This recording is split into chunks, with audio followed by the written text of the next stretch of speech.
Right then, good afternoon, everyone.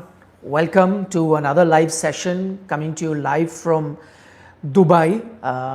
It's a game today which is going to be very crucial for the Asia Cup. In about less than 48 hours from the time that they had to face two back-to-back defeats versus India, their second defeat in less than 48 hours from that time, Pakistan now have to be playing another do or die game versus Sri Lanka to survive in the Asia Cup. Just a repetition, the correct usage of the term is do or die. It's not do and die as Sahibzada Farhan mentioned in his post-match press conference, which was looking ahead to the Sri Lanka game. He said do and die game. So just a correction, it's not do and die.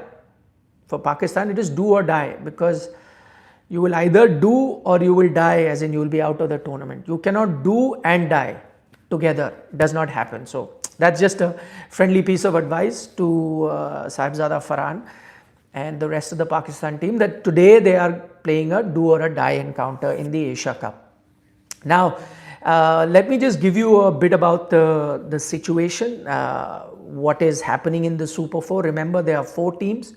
Only 2 will make the final, and each team plays against each other. That means each team will play about 3 matches in this Super 4, and based on the point system, they are going to be going ahead and participating in the final. Okay, before I go forward, Rajan Rajput is saying, are you supporting Pakistan by wearing the t-shirt? I mean, I don't know whether you've asked it in a funny manner or are you really serious, but just to let you know that, you know, green is one of the many colors of the rainbow. Green is also one of my favorite colors, and it has nothing to do with Pakistan. Green also happens to be in the India flag, and I'll tell you why it's one of my favorite colors. I went to a boarding school, and in our boarding school we had a lot of rivalry between houses. I used to play a lot of sports, athletics, football, hockey, a lot of them. And I felt a lot of pride in wearing my house colors and winning matches, and my house color was green. So since my young childhood, from my boarding days, green is my favorite color. And just because Pakistan wears green, that doesn't mean I cannot wear green. Na? South Africa also wears green, Australia is half green, and all of that. Before I get to the video, okay, Star CIID, he says, which school did I go to? Well, I went to a boarding school called Army Public School, Dakshai. That is in Himachal. It's about 2 hours before Shimla. It's close to Solan. It's an army school. My father was in the army. My entire family comes from the forces, so that is why I went to that school. And it had a beautiful sporting ground. In fact, I always tell people that on the hockey field that I played in, I played hockey as well in school. The Indian hockey team also has had a camp in our school ground. The hockey team. So a lot of memories associated from school. Anyway, coming back to the point, you know, without digressing, because that question was asked to me.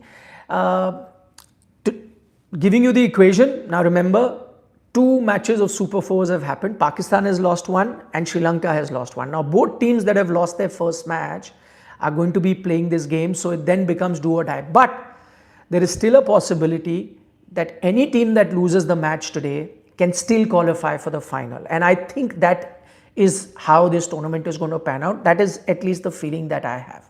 Having said that, I think between Sri Lanka and Pakistan, there will be more pressure on Sri Lanka in this game. Because if Sri Lanka are to lose this game, then I think you could almost say they are out of the tournament. However, if Pakistan lose this game, they could still have an outside chance. And I'll try and explain that to you, and why is it that I'm saying that. Because remember, Sri Lanka have lost to Bangladesh, okay? Now, if they lose to Pakistan today, then they will have to win the final match. But the final match that they're going to be playing is versus India. So the chances of any team beating India are the least for any opposition in this tournament. So then it almost becomes a situation that if Sri Lanka lose today, they're out.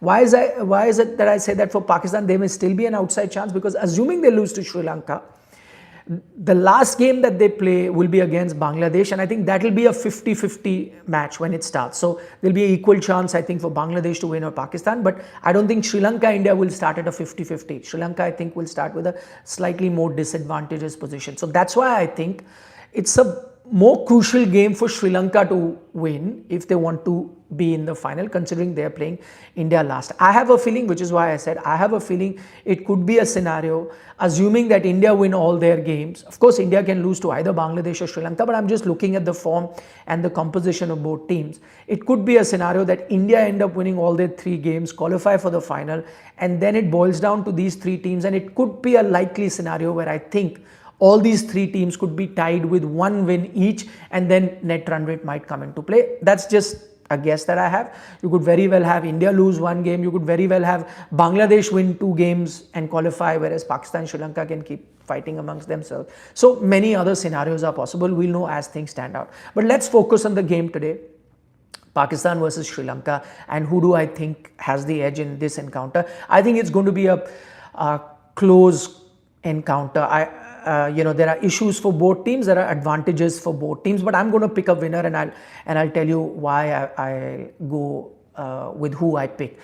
Firstly, the game is going to be played in Abu Dhabi, so I think it will be a slightly more high scoring encounter, and I think that is going to be really favorable to the Sri Lankan team. So I think if it was a low scoring round, slightly low scoring, like say for example Dubai, which has been slightly low scoring compared to Abu Dhabi, I may still think the balance really evens out. I think in a high scoring round, I feel that the Sri Lankan batting is slightly more capable than the Pakistan batting, even though Sri Lanka are also having a few problem areas of their own in terms of really upping the strike rate in their batting, and that's exactly the problem that Pakistan also has. But if I was to compare the 2 teams, I'd give slight edge to Sri Lanka in the batting department, and in a high scoring round like Abu Dhabi, I think that might just prove to be crucial for the Sri Lankan team. I think Pathum Nissanka is an amazing batter. I'm a huge fan. Then Charit Asalanka has not been in great form, but I think is a guy who can really turn it on, the captain as well. Then the 2 Kusal Mendis and Kusal Pereira also, I think, quite capable batters, and even they've got a few all-rounders as well in Shanaka, as well as even Hasaranga can tonker a few. So I think their batting depth also is a slightly more advantageous position than Pakistan. So that's one thing I think that is going in Sri Lanka's favor. Then you take a look at the overall record, and this again becomes 50-50. I think they've overall played about 23 T20Is played between the 2 teams, and I think 13 times or so Pakistan have won, so they clearly hold the edge overall in T20 internationals versus Sri Lanka. But that I don't think is a very important stat. I think the more important stat is what has happened in the recent past and in the last 5 T20Is, and this is another reason why I'm giving Sri Lanka a slight edge. In the last 5 T20Is played between Pakistan and Sri Lanka have won all 5-0. You heard Suryakumar Yadav saying that, listen, it's no rivalry, we've been beating them regularly. If you look at T20Is, Sri Lanka, Pakistan, 5-0 is the result. But the only solace that Pakistan can take from this is that the last loss in that 5-0 came a few years ago in 2022. So there's been a bit of a gap. The other thing where I might give Sri Lanka a slight edge is the fact that both teams are in transition. I completely agree, youngish team, but I think in Sri Lanka's case, that transition is complete. I think they're a far more settled side under Jayasuriya, and that transition has happened in the last 2-3 years, so far more settled. In Pakistan's case, that transition is still ongoing, and so I think even in this area, I'll give Sri Lanka that slight edge. So these 3 factors put together, I'm picking Sri Lanka to win this encounter. The other thing, if you look at it from Pakistan's point of view, I think they've been getting their selection wrong. So one major thing, and how this game really pans out will depend on what they select or what players they are going with. I think they made the one right call by putting Fakhar Zaman as an opener. That is something that they should have been doing right from the start. They were not doing. They've rectified that, and I think that will be the best option. Because for me, quite frankly, Fakhar is their best batter in the squad in terms of experience and everything. The other mistake that they made versus India was not playing Hassan Nawaz. For me, he's the second best batter in the squad after Fakhar Zaman, but they dropped him. And if they continue to drop him, it's only Pakistan that's going to suffer, and Sri Lanka would take it with open arms. Who did they get in place of Hassan Nawaz, they got someone like Hussein Talat. And now look at Hussein Talat's overall career. I was looking at before the game versus India. He had played 19 T20Is, which is a sizable amount, and his career strike rate is 119 or something.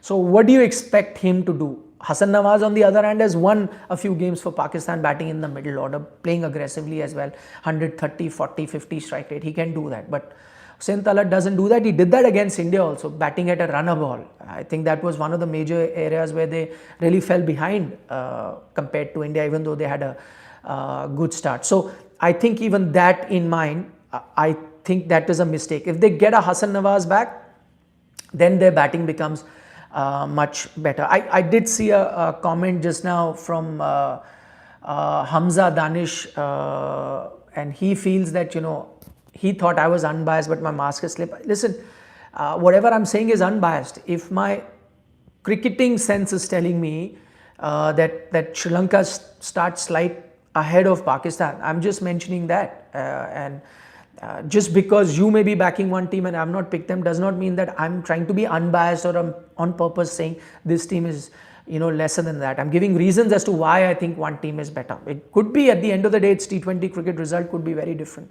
But these are, things based on cricketing logic, why I've arrived, where I think, Sri Lanka is in a slightly better position. The other thing why I think, Pakistan, where they are, I think after that India loss, two things have happened. One, they have been celebrating. Now, again, this is also about the mindset.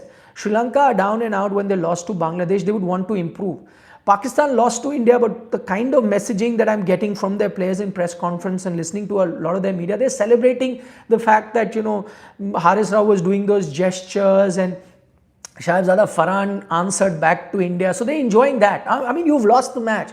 But if you're going to keep celebrating, you're focusing away from what the real thing is. And if the team is also thinking like that, then I don't think that's the right mindset for you to put the best foot forward. Let's say in India's case, had India lost to Pakistan, even though Indian players would have made these gestures, I don't think Indian media, Indian fans or Indian former players would have been happy. They would want a result at the end. And I think in that sense, they've not got their priorities right. So if you really want to do well on the field, you got to address the issue at hand that you were second best to India. Don't celebrate the fact that we were doing some, childish gestures on the side. That does not result in a match win. So I think that focus, if it is brought back, then I think, they'll look at that. And I think, Wasim Akram, he's a legend. I have highest respect for him because of what he's achieved on the cricket field. He summed it up best. He did not celebrate, like the rest of the few players like Shahzada who came in the press conference talking about his celebration, or Haris Rauf doing all that. He said that it's painful to watch this Pakistan team.